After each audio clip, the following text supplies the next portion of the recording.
Não, e a gente tem visto nessa Libertadores como os times argentinos têm dificuldade. Até debochar. Tem dificultado a vida dos times brasileiros. Então, na Libertadores e na Sul-Americana. Huracan.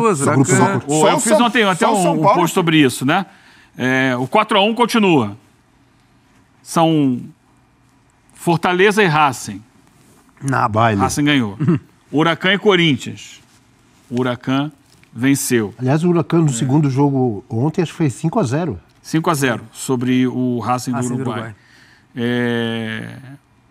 Me ajuda aí, os outros encontros entre brasileiros e argentinos.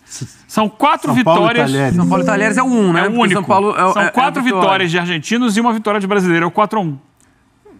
Então, e jogos aqui no Brasil, tá? Assim, ontem foi mais um, né?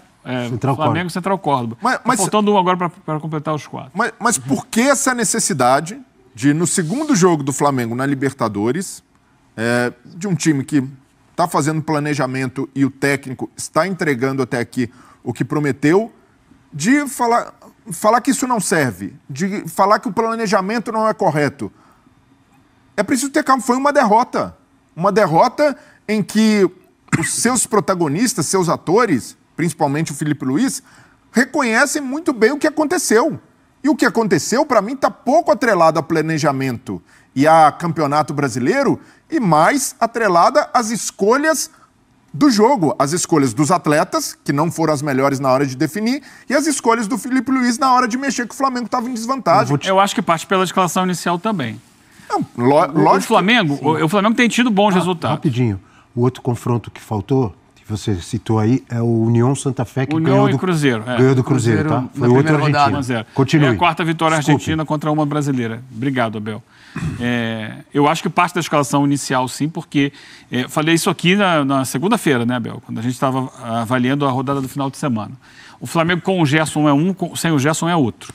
Muda muito. É um time que depende muito da capacidade do Gerson de cadenciar o jogo, de trazer a bola para si, de conduzir essa bola, de fazer a leitura do que está acontecendo no jogo. Diferencial, ele faz muita diferença. É um time, é um outro time sem o Gerson. Eu acho também que, e falei isso aqui outro dia quando se debateu a possibilidade do Felipe Luiz chegar à seleção brasileira. O que eu disse na época, é um técnico muito promissor, com início de trabalho sensacional, só que ainda muito jovem. Ele tem que apanhar. O futebol é isso. Ele vai ganhar casca de vez em quando tomando uma pancada como levou ontem. Sim. Tem que entender, opa, peraí, eu não sou soberano, não vou ganhar todos os jogos. Vai perder, como perdeu. E tem que reagir a isso, entender por que perdeu, que erros cometeu. A gente falava aqui ontem de um Botafogo contra o Carabobo, em que o Renato Paiva elogiou aqui o seguinte do time dele, que ele demorou para fazer os gols, mas ele nunca saiu do planejamento que tinha para fazer os gols. E o Flamengo ontem foi se desmanchando durante o jogo. Ele foi saindo do seu planejamento.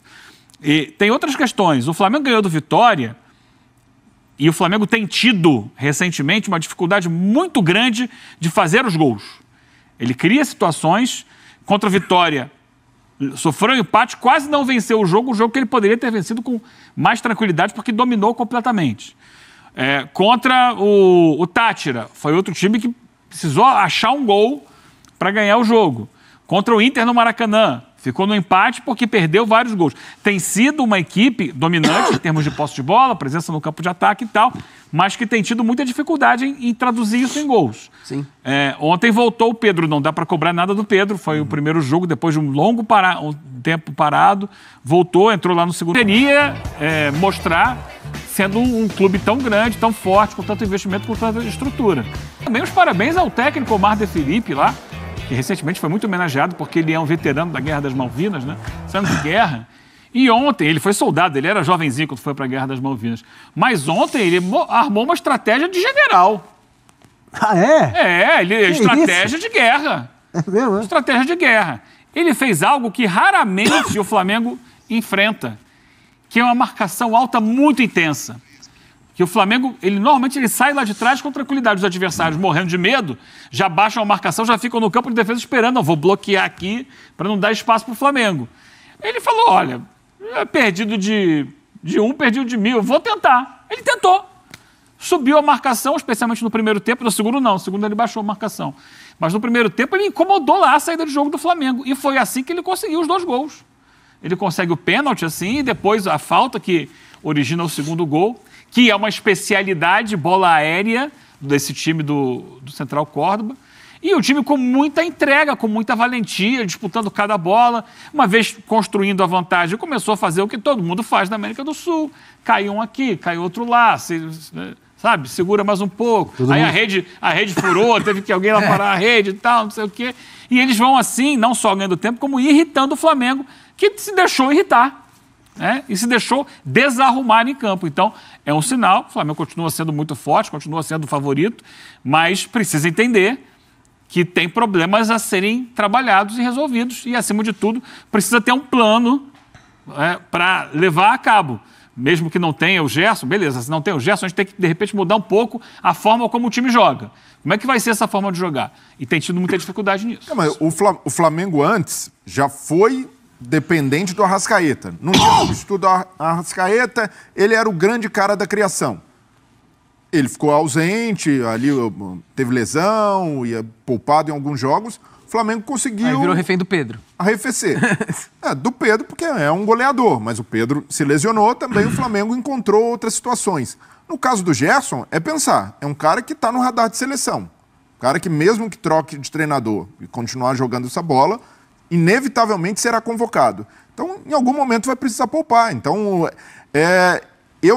para mim, foi mais determinante para a derrota ontem o cenário do segundo tempo e os atacantes empilhados de forma desorganizada do que ter poupado.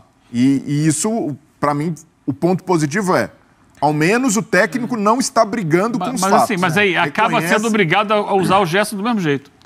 No intervalo ele entra para tentar resolver o jogo. E de fato, um jogador como o Gerson faz falta para qualquer time. Só para completar o assunto Flamengo, que já vamos falar do São Paulo, vamos lá para o Morumbi.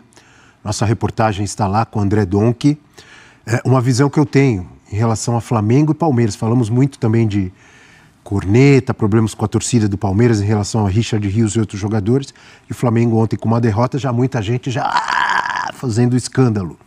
Palmeiras, e aí é minha visão, eu repito, minha impressão, minha opinião.